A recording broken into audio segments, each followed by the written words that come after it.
샬롬 반갑습니다. 우리 사랑하는 허구 공동체 여러분, 임원 리더 여러분, 69절 성경 암송 공부 시간입니다. 오늘은 뒷파트의 8번째 구절, 주제는 다른 사람을 섬김. 오늘은 두 번째 구절인 고린도후서 4장 5절의 말씀을 함께 보도록 하겠습니다. 먼저 함께 봉독을 해볼까요? 고린도후서 4장 5절. 우리는 우리를 전파하는 것이 아니라 오직 그리스도 예수의 주되신 것과 또 예수를 위하여 우리가 너희의 종된 것을 전파함이라. 일단 내용을 보시면 우리는 우리를 전파하는 것이 아니라 그 다음 다른 것을 전파하는데 그리스도 예수의 주되신 것과 또 예수를 위하여 우리가 너희의 종이 된 것을 전파한다 라고 말했습니다. 특별히 주된 내용은 하반절에 있는 우리가 너희의 종이 되었다, 종이 된 것을 전파한다, 이 내용 때문에 제목이 다른 사람을 섬김이라고 할 수 있겠죠. 오늘은 고린도후서 3장과 4장의 말씀들을 통해서 일단 우리는 우리를 전파하는 것이 아니라고 했을 때 우리가 누구인지 이 내용을 살펴보는 것으로 함께 시작을 해보도록 하겠습니다. 함께 성경을 펴서 읽어주시기 바랍니다. 자, 먼저 분명히 고린도 후서기 때문에 사도 바울이 고린도 교회에 쓰는 두 번째 편지라는 것을 알 수 있죠.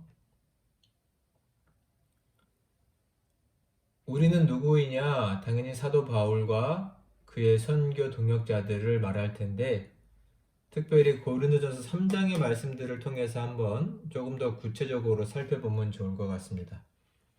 자, 고린도후서 3장 6절 여기도 나와 있는데요. 우리 말씀을 같이 한번 읽어볼까요? 고린도후서 3장 6절. 그가 또한 우리를 새 언약의 일꾼 되기에 만족하게 하셨으니 율법 조문으로 하지 아니하고 오직 영으로 함이니 율법 조문은 죽이는 것이요 영은 살리는 것이니라. 다소 여러분에게 이 말씀이 어렵다고 느껴질 수도 있을 것 같은데 일단 말씀을 보시면 그가 우리를 새 언약의 일꾼 되기를 만족하게 여기셨다. 여기서 그런 하나님 예수님을 말하고 우리는 지금 똑같죠. 고린도후서 4장에 나오는 우리와 고린도후서 3장에 나오는 우리는 다르지 않을 겁니다. 여기 보면 우리를 새 언약의 일꾼이라고 말하고 있습니다. 이 새 언약의 일꾼이 되게 하셨다. 하나님께서 새 언약의 일꾼. 벌써 이 새 언약이라는 말로만 많은 성경 공부를 할 수 있는 내용인데 이 시간은 그 내용을 다루는 시간이 아니어서 길게 다뤄드리기가 어렵고 아쉬운데 일단 여기서 새 언약이라 하면 당연히 이 말 속에는 어떤 언약이 전제되나요? 옛 언약이 전제되죠. 이 옛 언약은 뭘 말하는가요? 방금 말씀해 보면 율법 조문을 말합니다. 율법. 모세를 통해서 출애굽한 이스라엘에게 주어진 약속, 율법이 옛 언약이고 그 언약이 하나님의 뜻을 다 성취할 수 없게 되자 이것은 하나님의 무능 때문이 아니라 그 언약을 실천하는 자들의 연약함 때문입니다. 자세히 설명드리기가 어려운데 그래서 새 언약이 필요했죠. 그리고 이 새 언약은 무엇인가요? 곧 예수 그리스도이기도 하고 우리는 그래서 이것을 복음이라고도 말합니다. 예수님 안에서 성취되는 율법, 예수님 안에서 성취되는 하나님의 뜻, 인간과 하나님 사이의 새로운 약속, 복음, 십자가를 말하는 거죠. 여러분 더 궁금하신 분들은 이 새 언약에 대한 내용들을 한번 고린도 후서의 말씀들, 또 갈라디아서의 말씀들 이런 것들로 한번 찾아보시기 바라고, 더 뜨거운 분들은 저한테 한번 문의해 보시면 되겠습니다.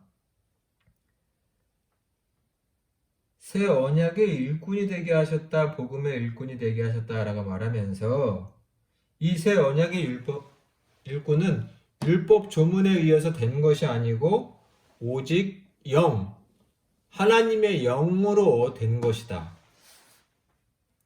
율법은 사람을 죽이지만 이 영은 하나님의 영에 의해서 이루어진 일들은 사람을 살린다라고 지금 고린도후서 3장에 쓰고 있습니다. 우리는 복음의 일꾼이다, 새 언약의 일꾼이다라는 것이 지금 사도 바울이 자기들을 향한 하나님의 어떤 부르심에 대한 고백입니다. 이 내용을 꼭 기억해 주시기 바랍니다. 두 번째로 사도 바울이 또 자신들을 가리켜 어떻게 말하냐, 고린도서 3장 8절에 2절 넘기시면 계속 같은 맥락에서 되는 말이지만 8절을 제가 읽어볼게요. 하물며 영의 직분은 더욱 영광이 있지 아니하겠느냐 라고 말합니다. 9절까지 읽어보면 정죄의 직분도 영광이 있은즉 의의 직분은 영광이 더욱 넘치리라. 9절까지 읽어도 좋을 것 같아요. 보면 여기서 지금 앞에서는 새 언약의 일꾼이라고 말한 자기들을 가리켜서 지금 사도 바울은 8절에서는 영의 직분, 당연히 여기서 영이라는 말은 방금 읽은 6절에서 나온 영, 하나님의 영, 성령에 의한 영, 그래서 이 영의 직분이란 이 영적인 일, 이 신령한 일을 담당하는 자들, 9절에 보니 이것을 조금 더 의의 직분이라고도 말했습니다. 여기서 의란 한자 말로는 오를 의겠죠. 의의 직분.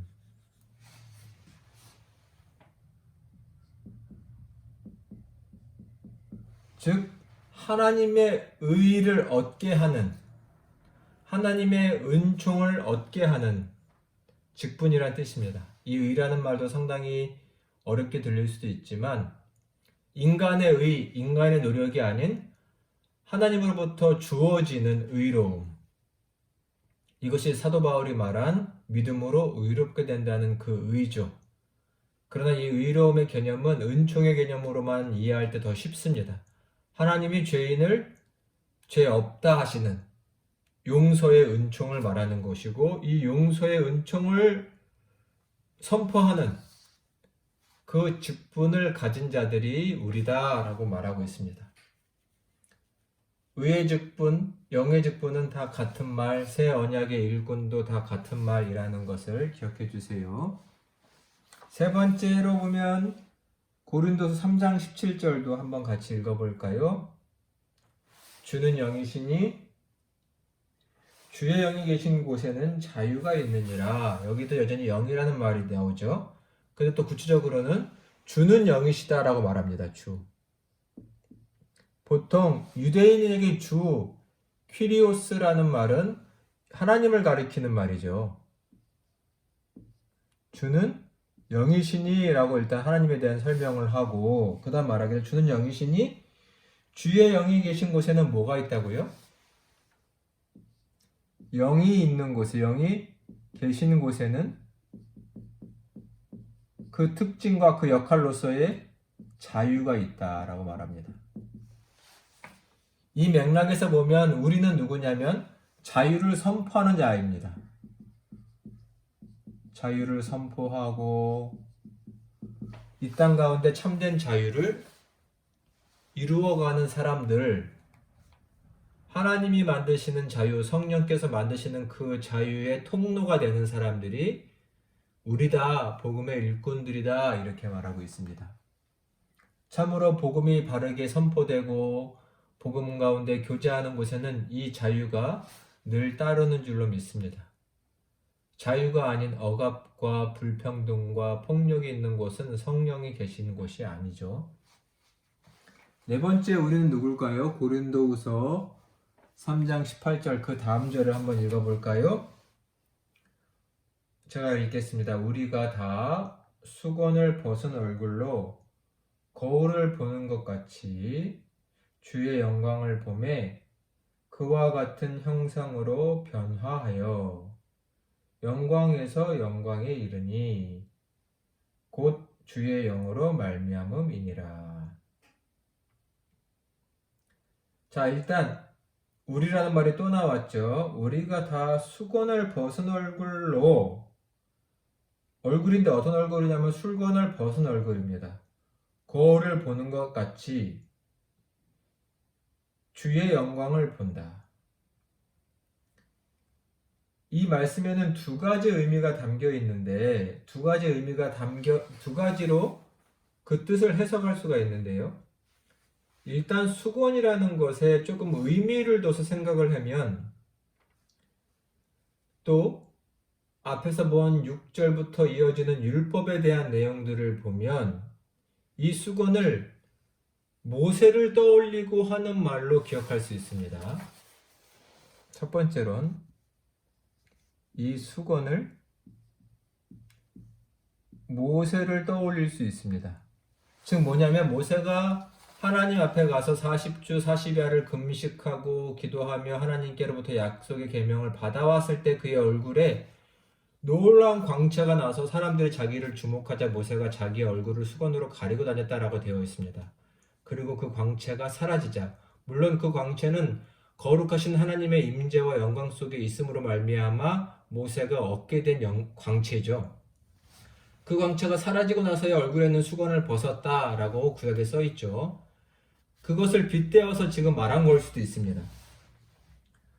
즉 수건을 벗었다라는 것은, 수건을 썼다라는 것은 옛 언약의 영광이 있다는 것이고, 수건을 벗었다라는 말은 옛 율법, 옛 약속의 영광이 사라진 상태를 말하는 겁니다.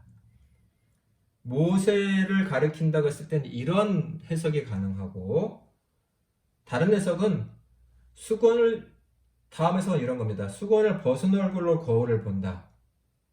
당연히 수건을 쓰고 거울을 보면 자기의 얼굴을 정확하게 볼 수 없죠. 수건을 벗고 나야 거울을 통해서 자기 얼굴을 정확하게 볼 수 있는 것처럼, 즉 정확도를 말하는 거죠. 희미하지 않고 가려져 있지 않고 명백한, 이것이 수건을 벗었다라는 것으로 해석할 수 있는 겁니다. 즉 두 번째로는 수건을 벗었다라는 것이 명백하다, 명백하고 가려져 있지 않다는 뜻. 즉 뒤에 말과 연결을 시키면 우리가 하나님의 영광을 보는데 그 영광을 가려져 있지 않고 보고 싶지만 볼 수 있는 상태가 아닌 것이 아닌, 명백하게 훤히 하나님의 영광을 볼 수 있는 상태가 되었다라는 말이고, 그렇기 때문에 그와 같은 형상으로 변화한다. 우리가 하나님의 영광을 보아서 하나님의 형상으로 변화할 수 있다.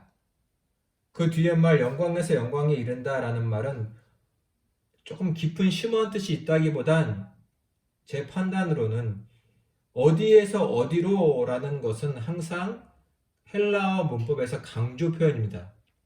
즉 시작도 영광이고 끝도 영광이다 라는 말은 오직 영광이다. 로마서 1장 17절에 이런 표현이 나오거든요. 믿음에서 믿음에 이른다. 즉 믿음에만 이른다, 이런 뜻이거든요. 즉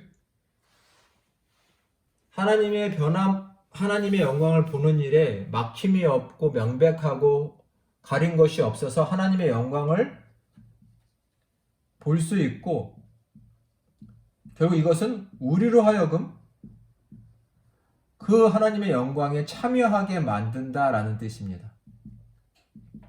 즉 이 말씀에서 우리는 누군가냐면 하나님의 영광을 보는 자, 하나님의 영광에 참여하는 자들이다 라는 뜻이죠.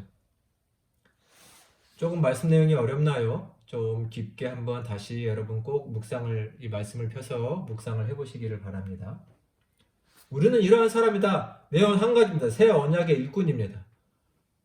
영의 직분과 의의 직분을 맡은 자고 복음의 자유를 선포하는 자들.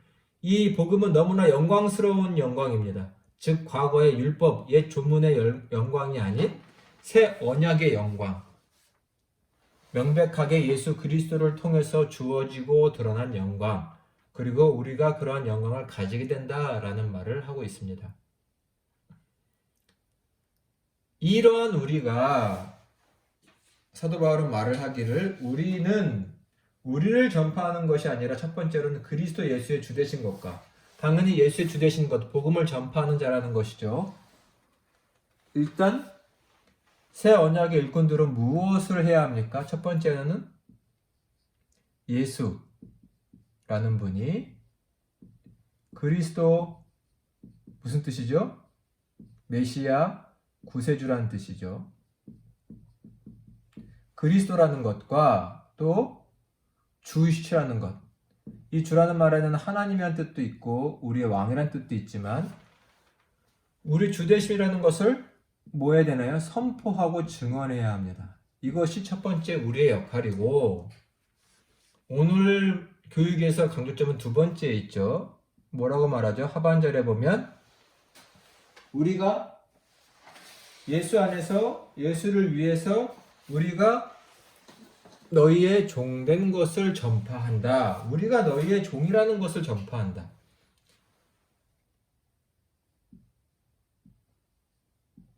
우리는 너희의 종이라는 것 선포하고 당연히 선포만 하는 게 아니겠죠. 행함이겠죠.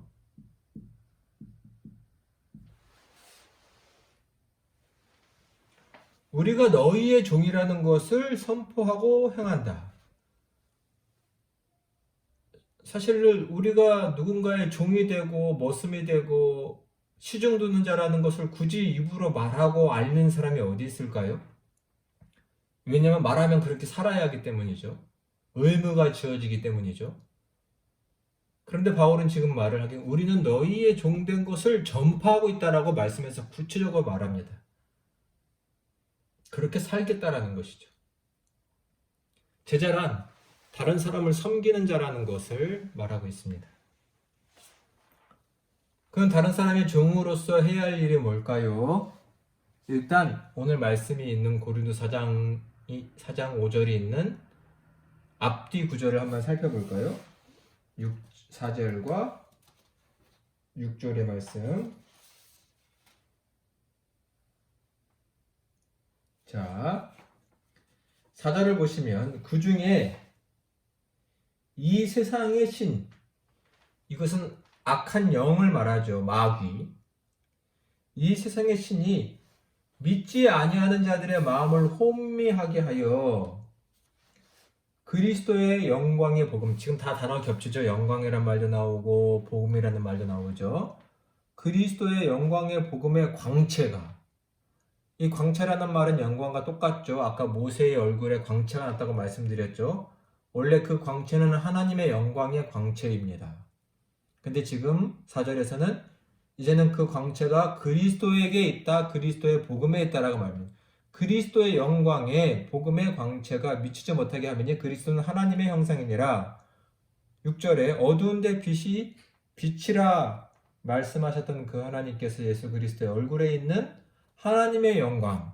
하나님의 영광이 어디 있나요? 이제는 모세 얼굴에 있는 것이 아니라 잠깐 모세 얼굴에 있다가 없어지는 그 영광이 아니라 예수 그리스도의 얼굴에서 영원히 빛나는 하나님의 영광을 말하는 겁니다. 영광을 아는 빛을 이제는 그 빛이 예수 그리스도에게 있는 그 얼굴의 빛이 우리의 마음에 비춰졌다라고 말합니다. 정말 중요한 구절이죠. 이스라엘 백성들은 옛 언약의 상징인 모세의 얼굴에 있는 하나님의 영광의 빛을 보았다면 이제 우리는 예수 그리스도의 얼굴에 있는 하나님의 영광의 빛을 영원히 바라보고 사는 자들이라는 뜻이죠.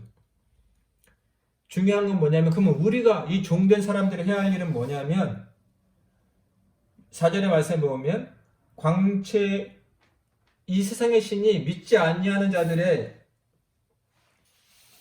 를 미혹해서, 마음을 미혹해서 그리스도의 영광의 광채를 깨닫지 못하게 했죠. 이 세상 신은 미혹을 해서 복음의 광채, 예수 그리스도의 광채를, 영광을 모르게 만들었다면 우리가 해야 할 일은 뭔가요? 예수 그리스도의 얼굴에 있는 하나님의 영광을 아는 빛을 알려주는 것입니다.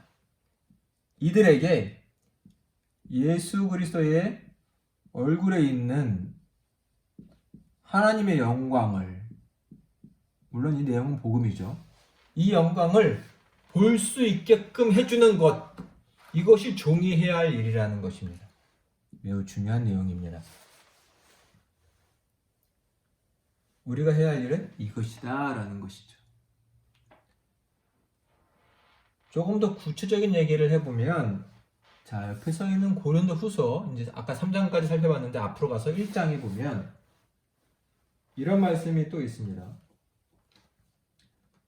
1장 24절인데요.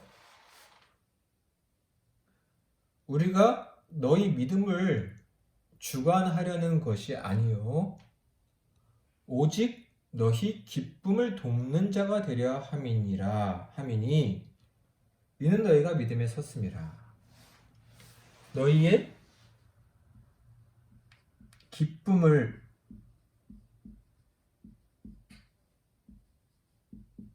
돕는 것이라고 하고 있습니다. 기쁨을 돕는 것. 근데 이 내용이 중요하겠죠. 상대방이 무조건 기뻐하는 일을 해주겠다는 것이 아니라 신앙적으로, 영적으로 그들에게 유익하고 기쁨이 되는 일들을 돕는 것이 이 종들이 해야 할 일이다 라고 말하는 것이겠죠.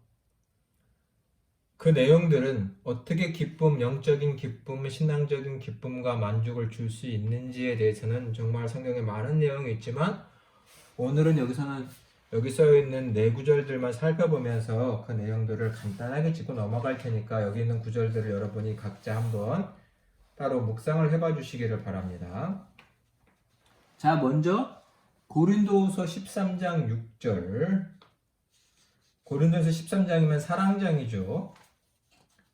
13장의 6절을 보시면 한번 찾아보시겠어요? 13장 6절에 이런 말씀이 있습니다. 불의를 기뻐하지 아니하며 진리와 함께 기뻐하고. 다시요. 불의를 기뻐하지 아니하며 진리와 함께 기뻐한다. 여기서 기뻐함이 진리와 함께 기뻐한다라고 써 있죠. 진리와 함께 기뻐한다.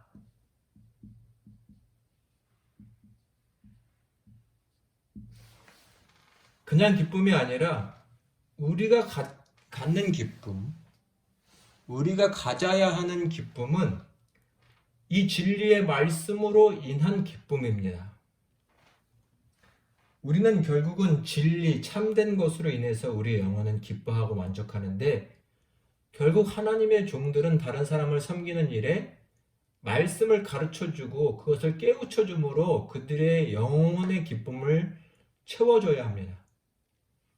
여기 있는 목사님이 여러분에게 이렇게 성경을 가르치는 것처럼 여러분 또한 여러분이 배운 말씀과 진리를 누군가에게 가르쳐주는 것이 섬기는 것이다. 그들의 기쁨을 돕는 것이다. 라는 것입니다. 이러한 비슷한 맥락에서 예레미야 15장 16절 말씀도 한번 볼까요? 예레미야 15장 16절 찾아보세요. 말씀엔 이렇게 써 있습니다. 만군의 하나님 여호와시여 나는 주의 이름으로 일컬음을 받는 자라. 내가 주의 말씀을 얻어먹었사오니. 그 다음 말씀이 더 명백하죠. 주의 말씀은 내게 기쁨과 내 마음의 즐거움이라 이오나. 지금 예레미야가 말하기를 내가 주님의 말씀을 얻어먹었다, 내 것으로 삼았는데 그 말씀은 뭐라고 되어 있나요? 그 말씀은 내게, 주의 말씀은 내게 기쁨 그리고 즐거움이라고 말하고 있습니다. 주의 말씀만이 누군가의 영혼의 진정한 기쁨이 될 수 있다. 그러니 우리는 말씀을 가르치는 일로, 깨우쳐주는 일로 그들을 섬길 수 있다는 것입니다. 갈라디아서 5장 22절로 23절의 말씀은 성령의 9가지 열매입니다. 저희가 잘 아는 성령의 9가지 열매에 대한 거죠. 말씀을 읽어볼까요? 오직 성령의 열매는 사랑과 희락과 화평과 오래 참음과 자비와 양선과 충성과 온유와 절제니 이 같은 것을 금지할 법이 없느니라. 즉 우리는 다른 사람의 기쁨을 돕 때 어떻게 해야 되냐면 이런 영적인 성장이 이루어지도록 도와야 하는 것입니다. 우리는 결국 영적으로 성장할 때 기쁨을 누리게 되기 때문에 이런 영적 성장을 돕는 자들이 되는 것이 다른 사람을 섬기는 것이 될 것입니다.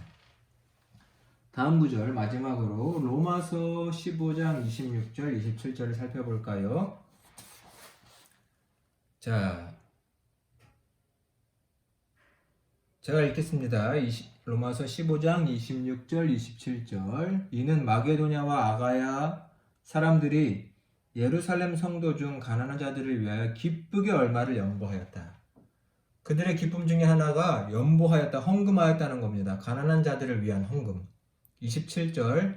저희가 마게도냐와 아가야 사람들이 기뻐서 헌금하였거니와 또한 저희는 그들에게 빚진 자니 만일 이방인들이란 마게도냐와 아가야 사람들을 말하죠.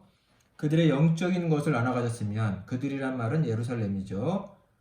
복음을 나눠가졌으면 육적인 것, 연보, 물질, 돈 이런 것을로 그들을 섬기는 것이 마땅하다. 여기 보면 기쁘게 헌금하였다. 연보가, 헌금이 기쁨으로 되었다라고 말하죠. 즉 우리는 헌신과 수고의 기쁨을 알려주어야 합니다. 사람들로 하여금 헌신하고 수고하게 하는 일이 쉬운 일은 아니지만 이 영적인 일에서는 결국은 누군가를 위해서 수고하고 헌신할 때 기쁨을 얻게 되고 그것을 경험해야 주님을 위해 살아갈 수 있는 자들이 됩니다. 즉 우리는 누군가로 하여금 헌신하게 자기를 드릴 수 있도록 만들고 그 기쁨을 알게끔 만들어줘야 합니다. 이것이 우리가 해야 하는 다른 사람을 섬기는 일의 일부입니다. 자, 이 시간 우리 복습하고 맞춰볼까요? 다른 사람을 섬김이라는 일단 9절. 우리는 우리를 전파하는 것이 아니라 그리스도 예수의 주 되시는 것과 또 예수를 위하여 우리가 너의 종된 것을 전파한다. 고린도서 3장의 말씀에 의하면 이 우리는 누군가요? 새 언약의 일꾼. 이 내용이 엄청 중요합니다. 여러분 다시 꼭 살펴보시기 바랍니다. 새 언약이란 예수 그리스도고 복음입니다. 이 새 언약의 일꾼은 영의 직분이라고 말했고 의의 직분이라고 말했으며 이것은 곧 자유의 직분이고 자유를 선포하는 자입니다. 또한 3장 18절의 말씀에 의하면 이것은 결국은 하나님의 영광을 드러내고 그 영광이 우리의 것이 될 수 있게끔 만들어주는 귀한 직분이라고 말씀드렸습니다. 새 언약의 일꾼은 무엇을 해야 하나요? 첫 번째로는 예수께서 그리스도이심을 선포해야 하고 또 우리가 모든 사람의 복음을 필요로 하는 모든 사람의 종이라는 것을 선포하고 실천해야 합니다. 이 내용이 뭔가요? 바로 오늘 말씀했죠. 첫 번째로는 뭔가요? 우리가 예수 그리스도의 그 영광, 예수 그리스도의 얼굴에 있는 하나님의 영광이 세상의 신에 의해서 미혹을 받아 깨달을 수 없는 사람들에게 깨달을 수 있도록 이것을 선포하고 가르쳐주는 일이라고 했습니다. 물론 이것은 하나님의 주권에 달려있는 것이지만 우리는 하나님의 도구로서 이 일을 해야 하는 것이죠. 고린도서 1장의 말씀에 하면 이것은 우리는 그들의 기쁨을 돕는 것인데 이 기쁨이라 막연한 것이 아니라 영적인 기쁨을 돕는 겁니다. 이 두 말씀을 통해서는 뭔가요? 결국 하나님의 말씀이 그 사람들의 기쁨이 되기 때문에 우리는 말씀을 가르치는 일로서 그들을 기쁨을 도와주어야 하고요. 그들이 영적으로 성장하도록 성령의 열매를 많이 맺도록 도와줘야 합니다. 그들이 헌신할 수 있도록 주님과 이 세상을 위해 수고하며 헌신할 수 있도록 그런 사람이 되도록 만들어줘야 합니다. 이러한 일들을 이뤄가는 일에 우리 자신을 들여서 다른 사람을 섬겨가는 복된 여러분이 다 되시기를 주님의 이름으로 축원합니다. 지금까지 함께 해주셔서 감사합니다. 우리 다음 시간에 뵙도록 하겠습니다. 샬롬.